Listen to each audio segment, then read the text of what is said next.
Now turns to part 3.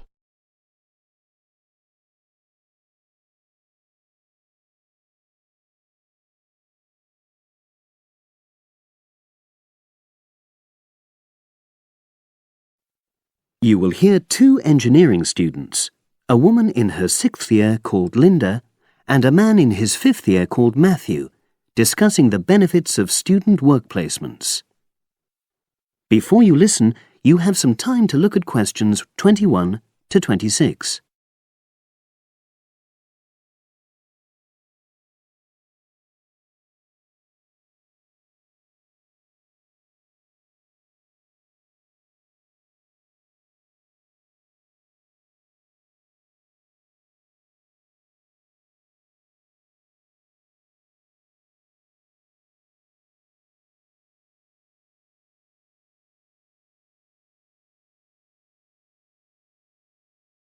Now listen and answer questions 21 to 26.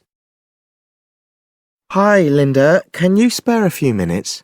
Hello, Matthew. No problem. I just wanted to talk to you about temporary work placements. I've never really thought there was a good reason for doing one. I've got some savings, so I don't really need the money at the moment.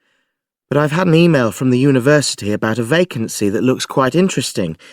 You did a placement last year, didn't you? I did, yes. In my case, I wanted to find out if I was making the right career choice before I began applying for permanent jobs.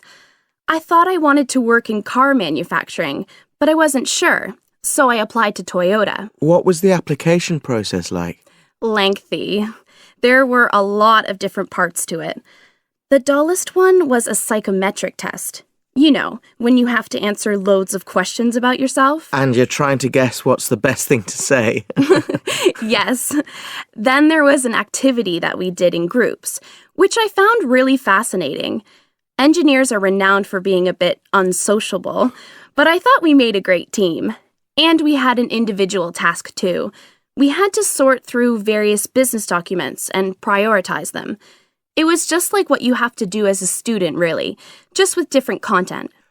What exactly were you doing on the placement?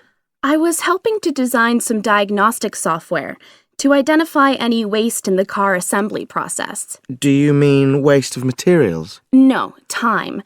Anything that can speed the process up helps to cut costs. How did the work placement compare to being a student? Was it hard work? Yes, it was. I'd had full-time work before. I've done various unskilled jobs during university holidays, and some of those involve long hours. So I thought I'd find it easy. I was wrong, though.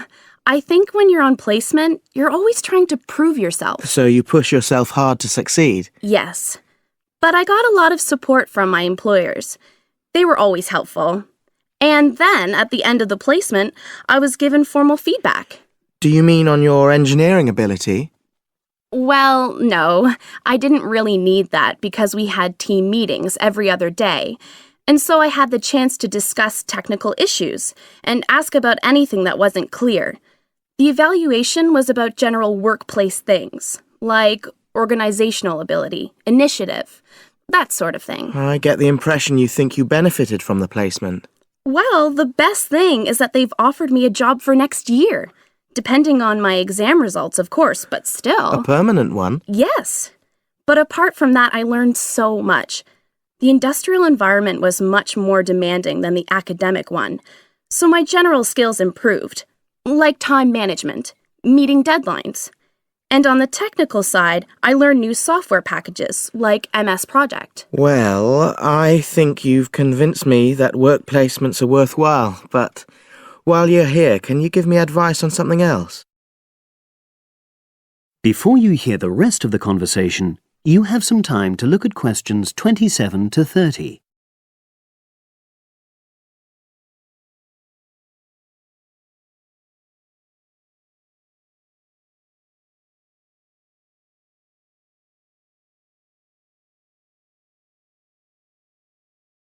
Now listen and answer questions 27 to 30. I'm about to make a start on the engineering materials module, and I've got a book list here. Can you have a quick look and tell me what you would recommend? That's if you can remember. Let's see. I do remember some of them.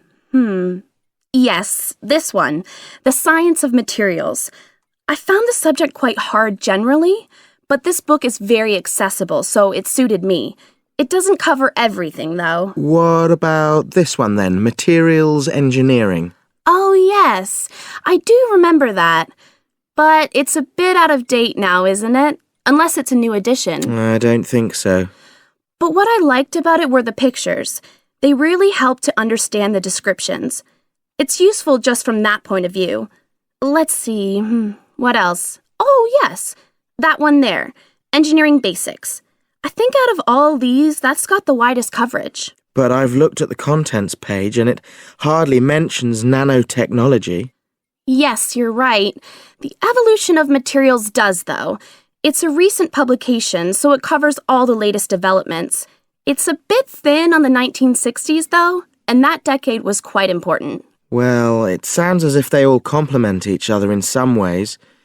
I don't suppose you can lend me... That is the end of part 3. You now have half a minute to check your answers.